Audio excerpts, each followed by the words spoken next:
welcome to County Connections. I'm Pat Bingham.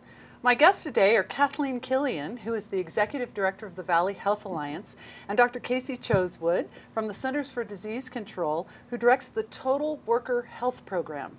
Now, Dr. Choswood is in Aspen at the invitation of the Valley Health Alliance to educate the community's top 5 employers about the new approach to worker health and well-being. Kathleen, what does VHA know about worker health in this community, and why do you think it's important that the biggest employers in the community embrace a new approach? That's a really great question, and over the past 2 years, we've been studying through the health fair data, through the health assessment data with Mayo Clinic, the top lifestyle risks and medical risks that are kind of innate within this community. Even though this community is very physically active, you know, more healthier, if you will, than most of the other states in the country, we still have some underlying issues related to stress, depression, poor sleep, weight management, and on the medical side, issues with high blood pressure and what we call hyperlipidemia or high cholesterol. So why did you invite Dr. Choswood to come to town with the program that he is facilitating? Well, I'm very familiar with Dr. Choswood. We've been friends and colleagues for quite a while. I really believe in just the sensibility of the Total Worker Health Program in focusing on well-being for all members of the Valley Health Alliance. And it just makes great sense that the largest employers in the market are coming together to really look at how do we promote well-being, mental health, dental health, physical health, and really improve the context and the environment where people work to promote longevity and just a happier life. Now, just to remind people what those 5 employers are that we're talking about, we keep talking about the biggest employers. They are the City of Aspen, correct, Pitkin County Government, correct, Aspen Valley Hospital, Ski Co, the Ski Company, and Mountain Family Health Centers. And Mountain Family Health Centers. It's a total of about 4,000 people. That's a huge group. So what exactly is Total Worker Health, and how is it different from the more traditional, hey, you got the job, here's your bus pass, and the health plan's over there? You know, how does it differ? Yeah, it's a great question. First, let me just say thank you for having me here. You know, we learn a tremendous amount from sort of leaving Washington, D.C. and the headquarters of the U.S. government to come into communities where the real challenges of creating worker health and well-being for our population really exists. So I'm really happy to be here. We're very honored to have you, actually. That's great. You know, Total Worker Health really realizes that communities only thrive when the health of their workforce thrives. Total Worker Health is this comprehensive approach to first keeping workers safe, so having jobs that are attending to the safety needs of workers, making sure that they're not going to be ill or injured from the nature of the work itself. And that's what employers sort of have to do. The Total Worker Health really asks folks to take one additional step. How can you create work that not only produces an income at the end of the day for workers, but also enhances their health and well-being? We believe that's very possible. It's not acceptable in this modern age to trade wages for health. We think jobs should be able to both produce an income and health. Total Worker Health is using that approach, a set of interventions, practices, policies at the organizational or employer level to improve the nature and quality of work with better health as the desired outcome. Now, what's in it, you know, if you really want to get past, wow, it sounds like the right thing to do to promote worker health. Sure. Mm-hmm. But underneath that, there's a financial incentive, is there not? Absolutely. I mean, so what's in it for the employee? What's in it for the employer? It's a great question. You know, we say there's sort of 3 kinds of companies out there. The really bad ones that, that nobody wants to work for. The good ones that sort of check all the boxes and meet the bare minimum requirements. And then there's the great companies. Well, those bad companies, they send their workers home at the end of the day with really less health than they arrived that morning because they don't attend to their risk for injury or illness. So it could be something as dramatic as going home with a major injury or a disabling condition. Good companies don't do that. You know, they protect their workers through the nature of the job, the safety interventions to keep people safe, and those workers go home at the end of the day with the same level of health. But a Total Worker Health company understands that that's not enough. We want to send workers home at the end of the day with more health than when they arrived. Now that obviously translates into better health outcomes for individuals, their families, their communities. But these same workers wake up the next day and bring this level of health, this increased level of health, back to the job site. That translates into higher productivity, more engagement with the work, lower injury and illness risk, better financial bottom line for these companies. So it really is a win-win circular, positive cycle. So the way you enter into organizations is that you teach managers and supervisors how they can have an impact. You said today during a seminar that they can impact the length of their life. Yeah. And when I heard you say that an employer, that a supervisor can actually either lengthen or shorten my life. Yeah. Would you elaborate on that a little bit? It's pretty dramatic. It's only recently that we have enough data to actually predict health outcomes based on the job that people have over the course of their lifetime. We shared some information this morning about the most obese professions in the country. We know, for instance, that long-haul truck drivers, those that drive interstate routes throughout the country, have an almost 80% rate of obesity. That translates into higher risk for diabetes, higher risk for heart attack and stroke. Many cancers are obesity related. If something doesn't change with the way that segment of our population is engaging with their work, they're going to have an earlier death because of the actual way that job is created. And they're not alone. Firefighters and policemen, one of the most obese professions in the country. The number one reason that firefighters die job end up in a fire, it's a heart attack from an underlying health condition where they're asked to go from sedentary behavior to all on, all at once. Very, very high risk. And it represents the nature of the job itself, predicting longevity, predicting risk for chronic disease. It's a dramatic finding that we're just starting to understand fully. So what are some of the things, some specific examples of what supervisors can do? Maybe give a negative and a positive example of what a supervisor can do that can change the health of an employee. Yeah, today was a great opportunity for us to talk to some supervisors at that mid-level and frontline management level. And we learned quite a bit from just hearing from people here in the community. But in general, workers really are demanding, in this modern age, they're demanding more flexibility throughout the course of their day. It's no longer acceptable for most workers, especially millennials, to say, I've got to punch a time clock from 8 to 5. It's just almost antithetical to the way they want to live their lives. So if we're going to retain and attract the best and brightest workers, we've got to meet them where their needs are, to balance work and life more, to have a flexible schedule, to have the ability to come and go, at different levels of engagement in their work, depending on what else is happening in their lives. So one of the easiest and probably most profound ways that supervisors can intervene is, to the extent possible, give your workers the most autonomy and control over the hours, the nature, the conditions of their work. Yes, hold them accountable to certain productivity goals and certain outputs at the end of the day, but don't supervise based on face time or on a time clock, rather on the production of quality products, goods, or services. It's always been my philosophy. Yeah. It's like, am I doing a good job? Mm-hmm. Is the work getting done? Do you like the work that I'm doing? Right. Then can I do it my way? It's an important metric. People are really demanding that. Yeah, or at least contribute to the conversation. Yeah. I mean, when you look at the workers, the Valley Health Alliance, I'm really proud to say we represent and support the backbone of this economy, of this community. And without these workers, food service, hospital, ski instructors, first responders, this community wouldn't be as successful and functional as it is. 70% of the Valley Health Alliance employees and their families live well beyond Basalt, Glenwood, to Parachute, Rifle. So Dr. Choswood refers to time poverty.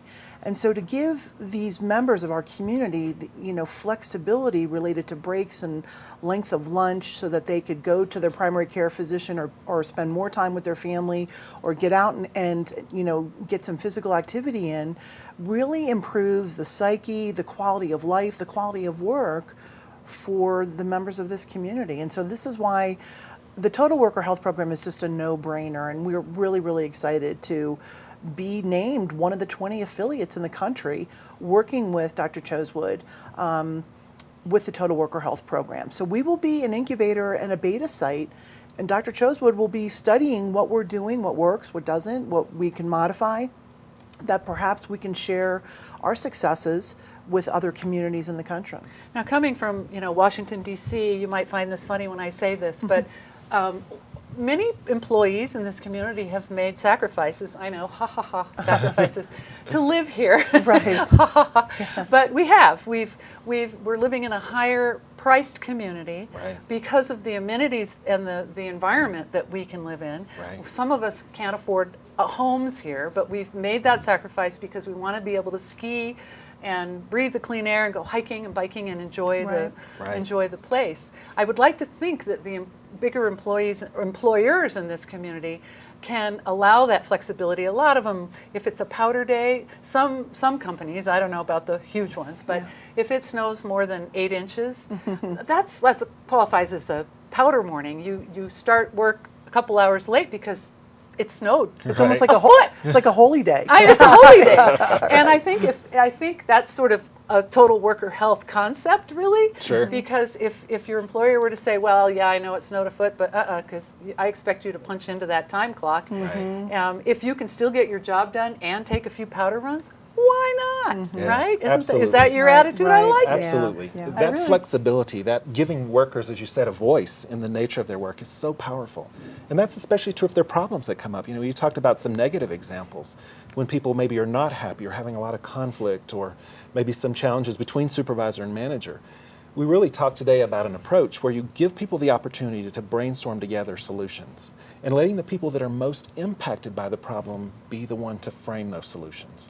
They're the closest to the problem, they likely understand the best solution, and if they help derive that solution, they're going to have greater buy-in, you know, for adopting it and putting it into place. So How do health coaches, you know, Valley Health Alliance and I know Pitkin County government, I think the other municipal governments Right. have a health coaching system. It sounds like it would dovetail very nicely with this total health approach, because one of the things that the health coaches do is ask lots of questions of you Right. so that you come up with your own solutions. Yeah. You might say, oh, my Exactly. knees hurt. And you don't just go, oh, my knees hurt, what do I do? They'll say, oh, your knees hurt? I hear you say your knees hurt. What do you think you should do? And they Yeah. help Sort of you come to empowering, a, huh? they Yeah. come to a solution. Yeah. Well, it's that empowerment, and it's really interesting that you mentioned the coaches, because what we found in the data with the health assessment, that 70% of the Valley Health Alliance members that participate in the health assessment said they were ready for change. Yeah. And 60% said they know the areas they want to change. They want to improve sleep, they want to reduce tobacco consumption or quit smoking, they want to improve weight management or physical activity.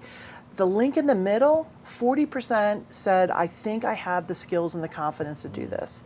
So where we come into play as the Valley Health Alliance, working with Total Worker Health, working with our coaches, the coaches kind of fill that gap between I'm ready, I know what I want to do, but give me the confidence and to empower me to come up with my own plan and then nurture me along that journey.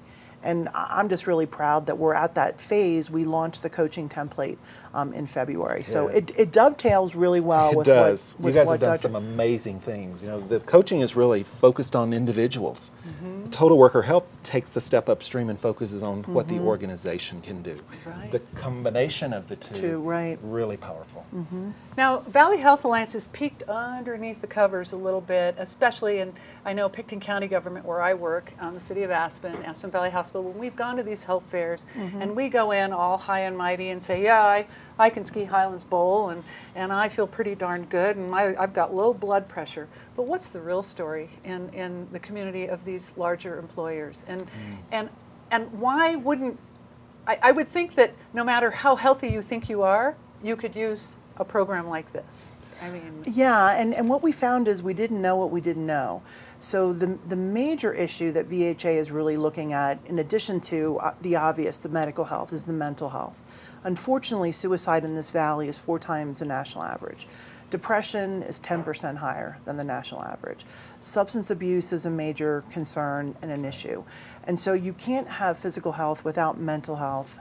And so we want everybody to get a checkup from the neck up, you know, and really eliminate the stigma associated with EAP, employee assistance, or just having someone to talk to if you're going through a family crisis or a personal crisis or an injury like you're recovering from that's life-changing, a loss of a spouse, either through divorce or death. You know, life throws us grenades every now and again, and so we're really trying to get our arms around the mental health resources and be able to connect the dots and empower employees to seek help when they need it, and then also provide, with Dr. Choswood's guidance, a nurturing environment at the work site that empowers people to be human, Maybe, yeah. The stigma of mental health. I know that we're starting as a country, maybe just as that to take away some of the stigma of seeking out mental health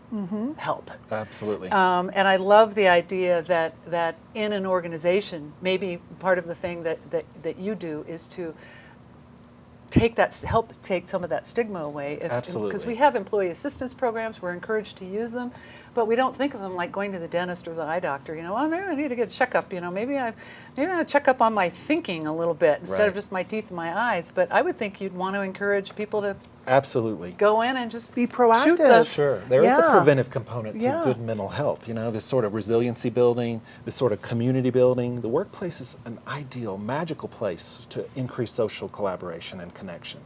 We talked a lot this morning about what meaningful work is. If you are invested in your work, there's a tremendous amount of mental energy and mental health that comes from mental work, that comes from that sort of fulfilling, meaningful work day in and day out. So we think organizations can set the tone so that you have lower workplace stress levels, you have better trained managers who supervise with positive health in mind, not sort of punitive, negative approaches to management, so that at the end of the day, everybody is happier, healthier, more productive. Can you give an example of an organization that you've worked with that started out really bad and got really good based on the total worker health approach? Yeah. And there are tons of ways that you can approach this. There's no cookie cutter. That's one of the things that when we're going to approach this, we go in and we say, what are your challenges? We don't presume we know them, but we go in and say, what are the challenges that you're facing as an organization? And then together we brainstorm solutions. So we heard of this large hospital system in the Northeast who was having a lot of needle stick injuries with where their employees were getting needle sticks during operating, during surgery. And that's obviously quite concerning, quite a high risk for those workers, especially from HIV, hepatitis, a number of possible infections. So they were interested in using a meditation and sort of meaningful, a meditation period of time with the surgical team before they actually went into the operating room. So it's really an interesting sort of case study to see how this is going to impact not only their quality of care, their cohesion as a team when they have this meditation, time before their work, but also with the goal in mind of decreasing injury and illness and having better surgical outcomes. So it's that kind of approach that we're really trying to research and study. Maybe before you go in for surgery as a patient, you should say, okay, everybody, I just want everybody to calm down, hold hands, let's just have a moment here together because you're about to do something that's to me right, and I am yeah. scared. Well, when do you think that we've had a couple of, Dr. Choswood has been here twice now in the community? Yes. And will probably, hopefully come back again. When do you think we can start to see some measurable effects, and how are we going to measure that? Just from health fair statistics? As a community, Valley Health Alliance, how's this going to work here? You're already starting to see some positive results. Yeah, within the past 2 years, the VHA has moved the needle in 8 of the 12 measures of lifestyle and medical risks. But we're staying stagnant at the stress component. We haven't made an impact yet. We've also noticed that some of the employers have enjoyed a reduction in total healthcare spend just by connecting people to primary care physicians, promoting dental health, mental health. We're already starting to see benefits from the low-hanging fruit, but we have a ways to go, and we're ready. We've built the foundation over the past couple of years. But I would defer to Dr. Choswood to see what's your experience relative to... Yeah, it's a wonderful question because there has to be something in it for the organizations to benefit as well. And one of our other affiliates in Colorado is at the School of Public Health, Colorado University School of Public Health. And some of their early research shows that total worker health interventions lead to lower occupational injury and illness risks, and injury rates and workers' compensation costs, and that leads to decreased disability expenses over the lifetime of that worker. That's a pretty dramatic and early finding of these interventions. Because recall, we start with safety as one of the very important elements of total worker health, and then we then say, when you have that down, it's time to move on to look at some of these broader challenges that your population is facing. Now, how can people find out more, and organizations that might want to find out more about what Valley Health Alliance is, join the Alliance? What can we tell people to do?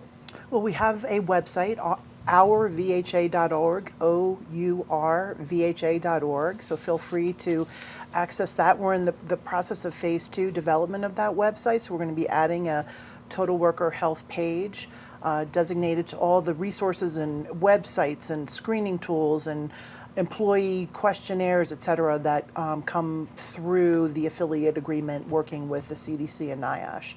So, or just reach out to me at KathleenKillion@yahoo.com, and I'd be happy to answer any questions. Anything else you want to add before we sign off? Thank you. Thank Move you very here, much. move I here. know. Move here. It's been great to get to know you folks, and you guys have been wonderful hosts for us, so thank you very much. You are so welcome. Thanks, Pat. Thanks, everybody. And that website again is ourvha.org. That's OURVHA.org. And thanks for joining us today. We'll be back with more on this subject in the future. You can bet on that. Happy Mother's Day. Oh, yeah. Happy Mother's Day.